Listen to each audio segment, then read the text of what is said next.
뉴스 정면 승부. 이동형의 뉴스 정면 승부.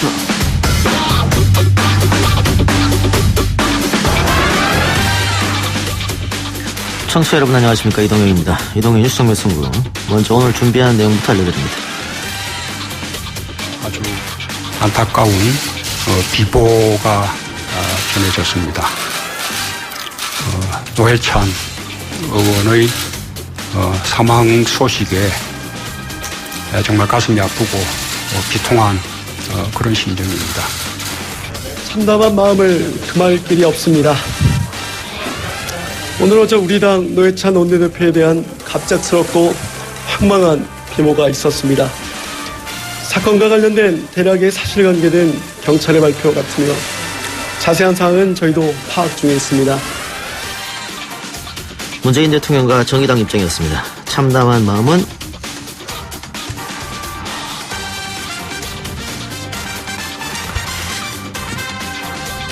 경기고등학교 동창인 이종걸 의원 만나보겠습니다.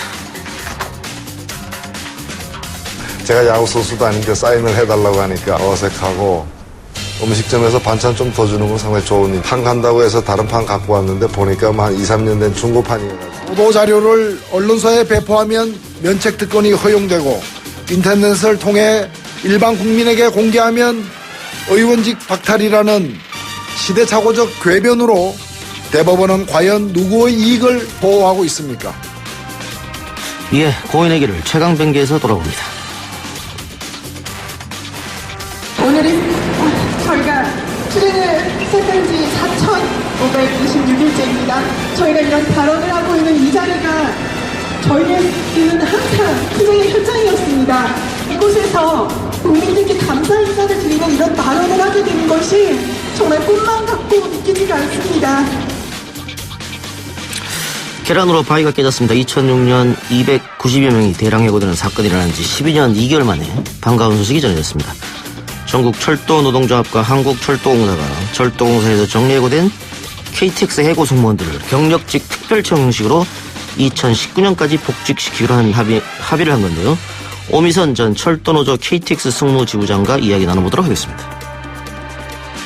두드려 패고 엎드려 버텨시키고 토끼뜸 시키고, 그래서 기진맥진했을 때 이제 최종 고문을 하는 겁니다.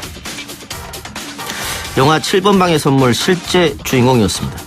1972년 이른바 춘천 파출소장 딸 강간 살인사건의 범인으로 지목된 정원섭 씨 이야기입니다. 당시 내무부 장관은 2주 안에 검거하라 시한부 검거령을 내렸고요.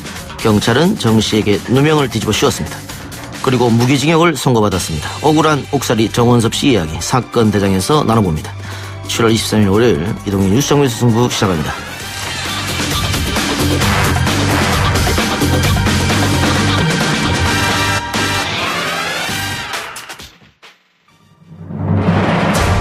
이 작가는 독하다. 이 작가는 거칠다. 이 작가는 솔직하다. 이 작가는 눈치가 없다. 그는 할 말은 한다. 할 말은 한다. 정치 오타쿠 이 작가의 독설. 뉴스 정면 승부.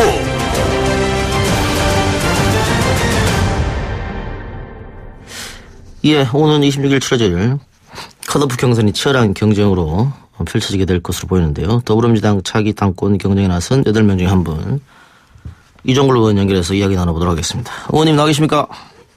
예, 안녕하셨습니까? 이종걸입니다. 예, 우선 이 이야기를 안 할 수가 없는데요. 오늘 아침 노회찬 의원의 비보, 의원님도 많이 놀라셨겠습니다. 예, 있을 수 없는 일이 벌어졌습니다. 예. 정치에, 온 우리 노회찬 의원이, 생명을, 정치에서 앗아간 결과가 됐습니다. 의원님은 또 경기고등학교 동창이기도 하시죠? 예, 그렇습니다. 고등학교 1학년 화동 경기고등학교 교정에서 처음 만나서 지금까지 한 50년 시기로 지내왔습니다. 예. 더 좋은 세상을 만들자는 그 어렸던 시절 함께 꾸었던 꿈은 내 몫으로 남겨졌다. 부디 평안하기를 이렇게 또 SNS에 글을 올리기도 하셨는데요. 그 SNS에 글 보면 노회찬 의원이랑 고등학교 때 같이 뭐 시위도 나서고 함석헌 선생 만나러 가고 이런 얘기들을 많이 썼더라고요. 네. 예, 다른 분들보다 더 슬프실 것 같은데 그 학창 시절 노 의원 어땠는지 좀 말씀 좀 해주십시오. 엄격히 얘기하면 뭐 같이 한 것이 아니라 노회찬 그 친구가 주도하고 만든 것에 이제 제가 좀 따라갔던 그런 같은 친구였기 때문에 행복한 시간이었던 걸로 기억합니다. 예. 저는 좀 겁이 나서 뒤 있는 자들이라고 하는 한정부 유인물 유신 시대였죠. 그때 본인이 다 기획하고 한 것들에 대해서 제가 철필을 긁어서 같이 함께했던 그 기억에 당당하고 그 어린 소년 시절에도 지금 보이는 모습들이 그대로 남아 있습니다. 예. 노회찬 의원은 뭐 저희 방송도 여러 번 인터뷰했습니다만 특활비 3천만 원도 반납했지 않습니까? 그런 분인데 그러니까 의원이 아닌 시절에 4천만 원 정도 유서에 보면 받았던 걸로 돼 있는데 의원이 아닌 경우에는 이렇게 원외 인사인 경우에는 합법적으로 이렇게 돈을 정치자금으로 받을 수 있는 방법이 좀 어렵나요? 어떻게 됩니까? 예, 그때 당시엔 16년 3월이었으니까요. 예. 상원에 내려가서 아마 선거를 할 때였을 것으로 보입니다. 선거의 위원장의 경우는 이제 선거 후원금을 받도록 되어 있는데요. 그게 이제 아마 일반 의원들보다 훨씬 요건이 엄격하고 또 상당히 좀 빡빡한 그런 절차가 진행됩니다. 정말 노 의원이 에 대해서 저는 더 풀어달라 이런 얘기를 하지는 않으셨을 겁니다. 예. 더 엄격한 자기 성찰과 자기 검열 속에서 자라온 50년의 생활이었습니다. 본인은 진정으로 자기에게는 칼날 같은 검열을 했고 고등학교 때부터 그랬습니다. 타인에게는 한없이 너그러운 모든 것도 다 이렇게 받아들일 수 있는 그런 넓은 폭의 사람이었습니다. 그리고 제가 볼 때는 본인은 권력의 중심에 서고자 하는 그런 정치적 속성에 대해서 미숙했고 하지 않으려고 했고 또 미숙한 거에 대해서 그렇게 스스로 숨기려고 하지 않았다고 생각합니다. 예. 오로지 정의의 중심에 서려고 했던 노회찬 친구였기 때문에 어찌 보면 그 권력 놀이라고도 볼 수 있는 그런 정치가 본인을 괴롭혔다고도 볼 수 있고 힘들었다고 하는 생각을 지울 수가 없습니다. 예. 그러나 그것들을 극복하고 이겨낼 수 있는 그것은 정의의 중심으로 서고자 하는 마음으로 이겨내려고 했던 본인의 마음을 저는 이해합니다. 예, 의원님도 뭐 친구분의 비보 소식이 힘들 테니까 노 의원 얘기는 여기까지만 질문하고요. 다른 이야기 한번 해보겠습니다. 자, 26일이 예비 경선인데요. 예. 그 의원님 공식적으로 출마 선언을 하신 겁니까? 예, 그렇게 했습니다. 예. 그러면 출마의 변을 한번 들어볼까요? 예. 북한에는 이제 2년 남짓 시간이 지나면 이제 공천권을 가지고 있는 대표다라고 해서 많이 몰린다 이렇게 했습니다만 전 뭐 공천권은 완전 객관적인 위원회 국민 공천 시스템으로 해서 공천을 하나의 권력으로 보고 있는 그거에 대해서는 반대합니다. 이번에 지방선거에서 성공했던 것도 저는 공천이 그런 공정성 속에 있었다고 생각하는데 많은 교훈을 얻어서 공천의 권력 이런 것들에 대해서는 멀리 하겠습니다. 다만 지금 우리 당이 유례없는 대통령 그 지지와 대통령의 그 통화의 문을 연 통화 프로세스를 주관하는 정당 여당에 대해서 국민들에게 사랑과 관심을 받고 있지 않습니까? 예. 그것을 당의 입장에서 위기도 있을 것이고 또 힘든 과정이 있을 것인데 그걸 정치적으로 풀어나가는 그동안 남북 문제에 대해서 종북이니 또는 적대관계니 냉전 체제 속에서 있었던 여러 가지 그 어려운 요소들을 정치적으로 유능하게 당이 이것을 풀어나가면서 대통령의 평화의 프로세스의 문을 더 활짝 열어 제칠 수 있도록 하는 것을 이것은 뒷받침하고 이어내야 되는 그런 일 그것을 하고 싶습니다. 그걸 대표로서 하고 싶은 생각이고 다만 또 이 지지도나 이런 것들이 뭐 5년 내내 가겠습니까? 우리 당의 흐름은 우리 정치에 영향을 받습니다. 정치가 가지고 있는 여러 가지 변화의 속성 속에 우리가 또 위기도 올 것입니다. 그때 균형 한쪽에 몰리지 않은 어떤 균형의 힘을 가지고 있는 적임자로서 제가 평가를 국민들로부터 당원으로 받고 싶습니다. 그래서 이 일을 하는데 적임자다라고 하는 평가를 통해서 당대표란 과정을 잘 수행할 수 있는 바로 알겠습니다. 평가받고 싶습니다. 의원님 그런데 그 다른 분들보다 출마 선언이 조금 늦었는데 고민의 시간이 깊었던 것 같습니다. 고민의 시간이 깊었던 이유가 있습니까? 네, 뭐 진작했습니다만 그때 17, 18, 19가 주로 의원들께서 이제 출마 선언한 때였는데 제가 그 지방을 하고 있어서 그 일정을 좀 이렇게 빼기가 좀 어려워서 하고 있었습니다만 또 마침 이해찬 선배께서 이제 대충 이제 부정적으로 이렇게 평가하다가 상당한 이제 그 격변이 있었지 않습니까? 그래서 예의도 있고 이해찬 대표의 그 출마 선언 이후에 제가 하는 것을 시기의 선택을 좀 정했습니다. 이해찬 의원에게 방금 하셨는데 그 충격적이다 이렇게 표현하시고 나의 당선 가능성이 반으로 떨어졌다 이런 얘기도 했어요. 그 이해찬 의원 나올 줄 예상 못 하신 거였습니까? 뭐 이해찬 의원은 만약에 출마를 할 거였으면 저는 뭐 선거 기법상으로도 그렇고 전당대 여러 가지 분위기를 만드는 과정에서도 그렇고 먼저 출마 선언을 하셔가지고 대세론으로 끌고 갈 거라고 좀 생각했죠. 그래서 시간이 가면서 이제 점점 더 이렇게 시간이 머뭇거리는 시간을 갖다는 것은 국민들에게 이제 고민하는 시간을 두고 이제 출마를 하지 않으려고 하는 것으로 제가 생각을 했는데요.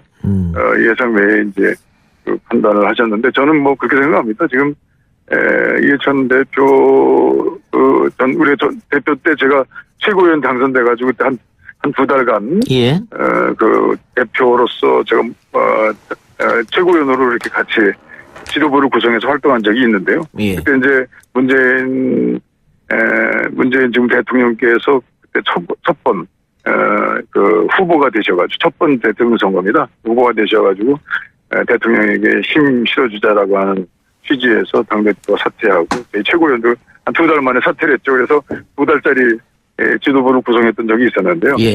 그때 이제 그 하고자 했던 그 당대표로서의 역할이나 뭐 이런 것들이 지금 이번에 필생의 최종적인 그 신념, 당에 의한 공헌, 그 필생의 어떤 그 정책 그 결정판을 저는 뭐 이해찬 선배께서 이제 해보고 싶어 하는 어떤 그런 마음을 읽었습니다. 그래서 한간에 좀 뭐 이렇게 뭐 다하냐, 그다음에 너무 오래되지 않았냐라고 하는 그런 말씀도 있습니다만 저는 뭐 이해찬 그 선배는 그런 비판에는 그렇게 많이 노출되지 않았다고 생각합니다.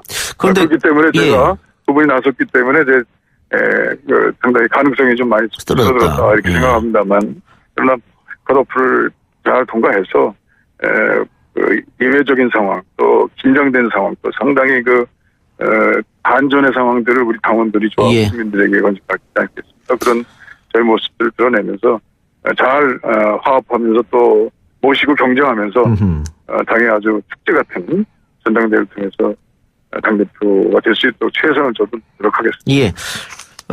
그런데 의원님 뭐 언론 보도나 이런 걸 보면 이종걸 의원은 친문한테 그 선택을 못 받는다 이런 얘기가 있더라고요. 거기는 어떻게 생각하십니까?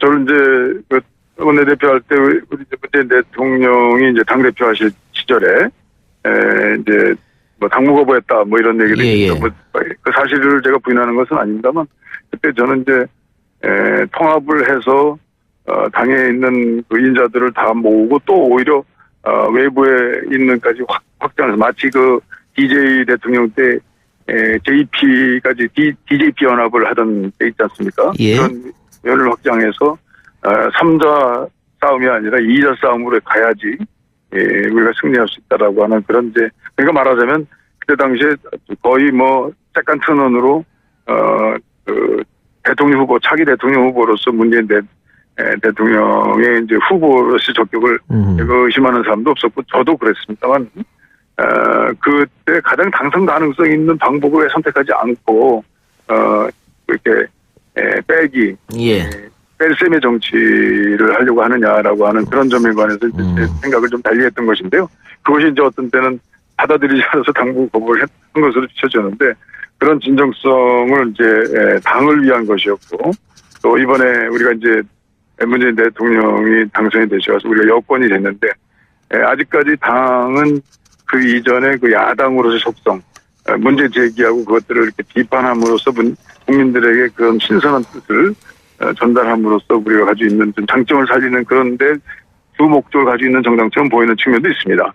그래서 이제 여당에 대해서 진정한 우리 평화 프로세스를 우리가 냉전 체제를 극복하고 만들어야 되는 우리 중체대한 이 역사적 순간에 뭘 만들어가야 되는 포지티브 여당으로서의 본모습을 정하기 위해서 우리 당이 좀 더 확대되고 확대된 상태에서 더 적합성 있는 개혁을 해야 된다. 혁신을 해야 된다라고 하는 그런 생각으로 지금 국민들 앞에 저희 모습을 선보이려고 이 의원이 방금 이야기하시는 진정성 이 부분은 당원이나 대의원이 판단해 줄 것 같고요. 어쨌든 26일 날 있는 컷오프에서 살아남아야 본선으로 가는데 좋은 결과 있길 바라겠습니다.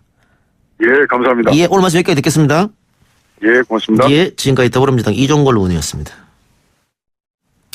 1부 순서는 여기까지고요. 저는 2부 최강 병기로 돌아오겠습니다.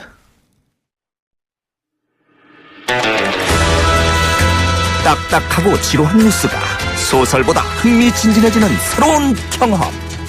놀라셨죠? 이것이 바로 이동준의 뉴스 정면 승부.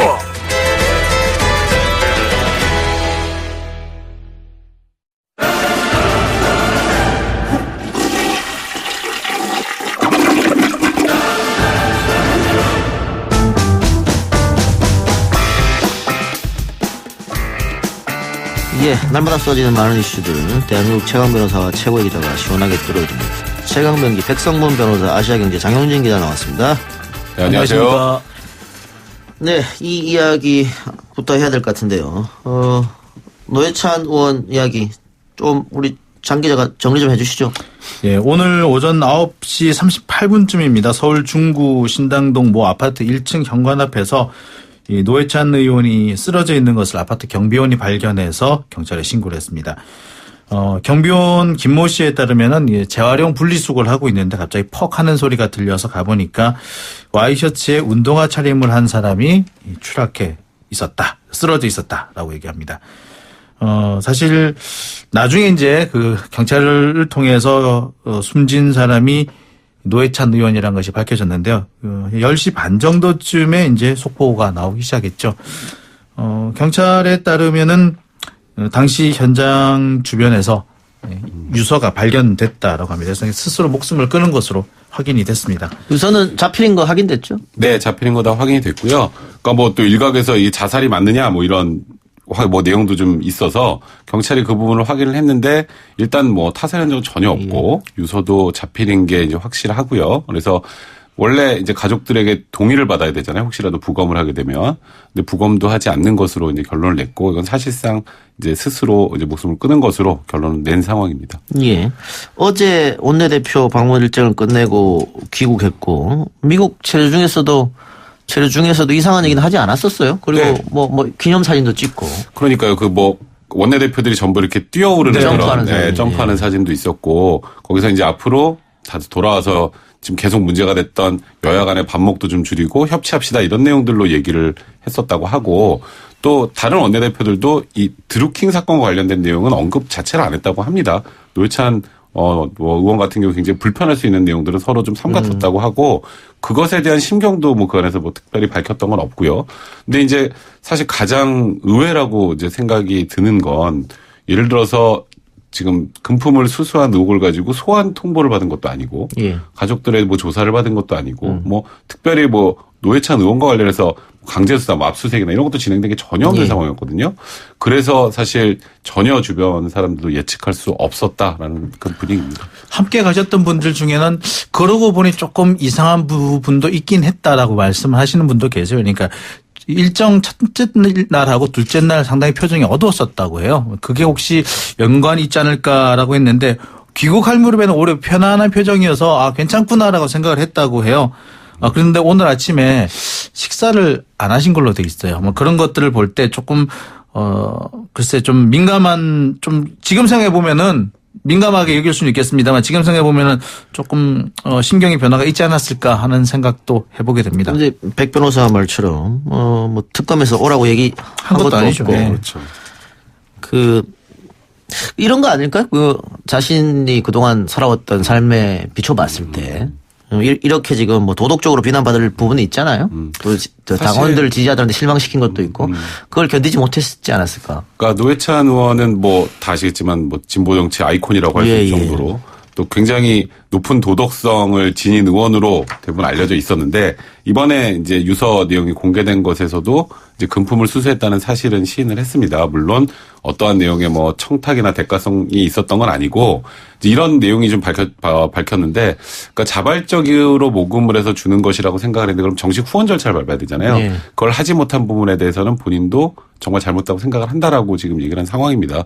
이제 그런 내용들이 지금 나와 있는 객관적인 좀 증거 자료, 지금까지 노회찬 의원은 이제 부인하고 있었으니까요. 그다음에 이제 여러 관련자들의 진술들을 종합할 때 현실적으로 이 혐의 자체를 벗어나기는 어렵다고 판단한 것 같아요. 근데 노회찬 의원 입장에서는 본인으로 인해서 본인의 소속한 정당까지 그리고 또 더 나아가서는 진보 진영을 지지하는 국민들에게까지 굉장히 악영향을 끼칠 거라고 생각했던 거에 대한 부담감이 엄청나게 크지 않았을까. 사실 정말 이런 선택을 한 거에 대해서는 이거는 사실 저희가 뭐 옹호해서는 안 되겠습니다만 노회찬 의원 입장에서는 굉장히 심적인 부담이 컸던 게 아닌가 싶습니다. 지금 진보당, 그러니까 정의당 같은 경우에 이제 지지율이 자유한국당을 제치고 이제 제1야당의 지위라고 할 수 있을 정도로 지지율이 올라가고 있지 않았습니까? 그러니까 그런 지지율이 올라가고 있는 상황에서 이 자신의 어떤 일들이 어떤 당에 안 좋은 영향을 미칠까봐 상당히 걱정을 하지 않았을까 하는 생각도 들고요.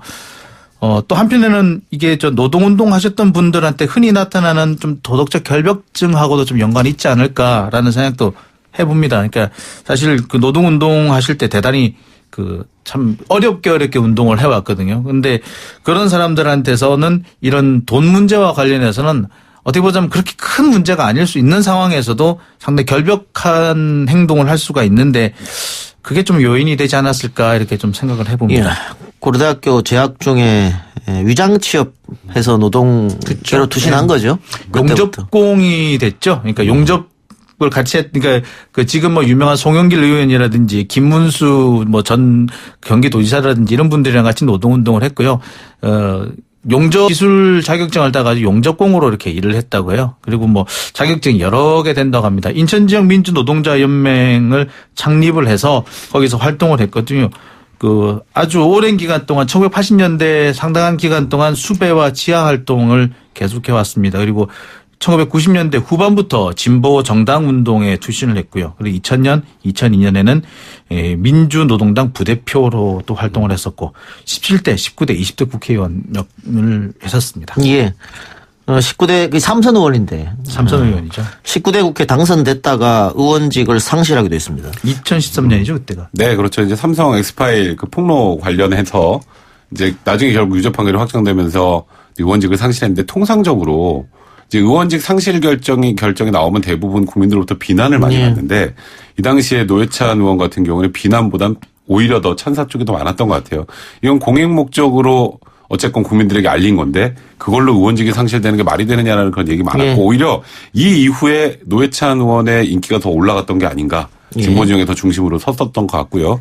이제 저도 그래서 아까 제가 말씀드렸던 것처럼 의원직 상실 결정이 나왔는데 국민들로부터 비난을 그렇게 많이 받지 않았던 걸로 기억합니다. 그러니까 그 엑스파일 검사 실명을 인터넷에 올려가지고 그렇죠. 의원직 그렇죠. 상실 받은 건데 이게 국회의원은 면책 특권이 있기 때문에 국회에서 발언을 했다면은 그렇죠. 문제 없는 없었죠. 거고. 네, 인터넷에 올린 것이 문제가 그러니까. 된다라고 해서 했던 건데 그 당시 유죄 확정 판결을 내렸던 대법관이 박보영 대법관입니다. 최근에 시골 판사가 되겠다고 자원하셨던 분, 그래서 상당한 찬사를 받았던 분이죠. 그런데 사실은 이분이 노동운동이라든지 노동자들에게는 그다지 좋은 판사는 아니었습니다. 그러니까 대표적으로 쌍용자동차 정리해고 사건에서 정리해고가 정당하다는 판결을 냈던 분이기도 하고요. 철도노조 파업에서 유죄 판결 냈던 문제. 둘 다 1, 2심에서는 무죄가 나왔는데. 어쨌든 그 판결은 국민들을 비난받을 수밖에 없었는 게 그게 국회에서 발언해도 면책이 되고 기자들한테 보도자료 배포해도 무죄인데 네, 그렇죠. 인터넷에 올리면 안 된다. 네, 그게 그래서 그 당시에도 말이 굉장히 많았던 네. 거죠. 그러니까 아니 언론사에 보도자료를 내도 괜찮고 말씀하셨던 것처럼 국회에서 말해도 괜찮은데 국민들에게 직접 인터넷으로 알리면 그 경우에는 처벌이 되고 의원직이 상실되느냐.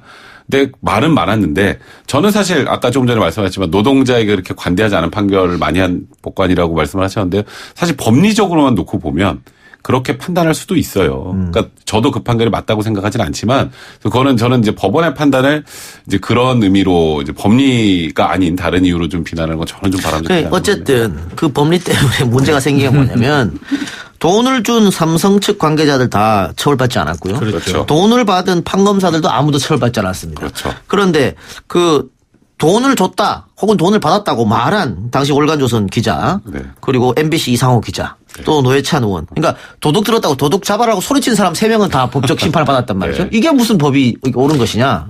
재밌는 거는 당시 그 떡각 범사로 지목됐던 분들이 이 소송을 냈었어요. 그러니까 노회찬 의원을 상대로 해가지고 손해배상 소송을 냈는데 그 손해배상 소송에서는 또 노회찬 의원이 다 승소했어요. 그러니까 참 이해할 수 없는 부분이다. 그래요. 자, 유서에서는 금전을 받았지만 청탁 없었다. 이 부분은 어떻게 받아야 되는지. 일단은 당시 원외였기 때문에 네. 청탁을 할 수 있는 힘은 있었을 거라는 생각도 일단 들고. 그러니까 지금 일단은 이번 사안의 핵심은 청탁 여부는 아니었어요.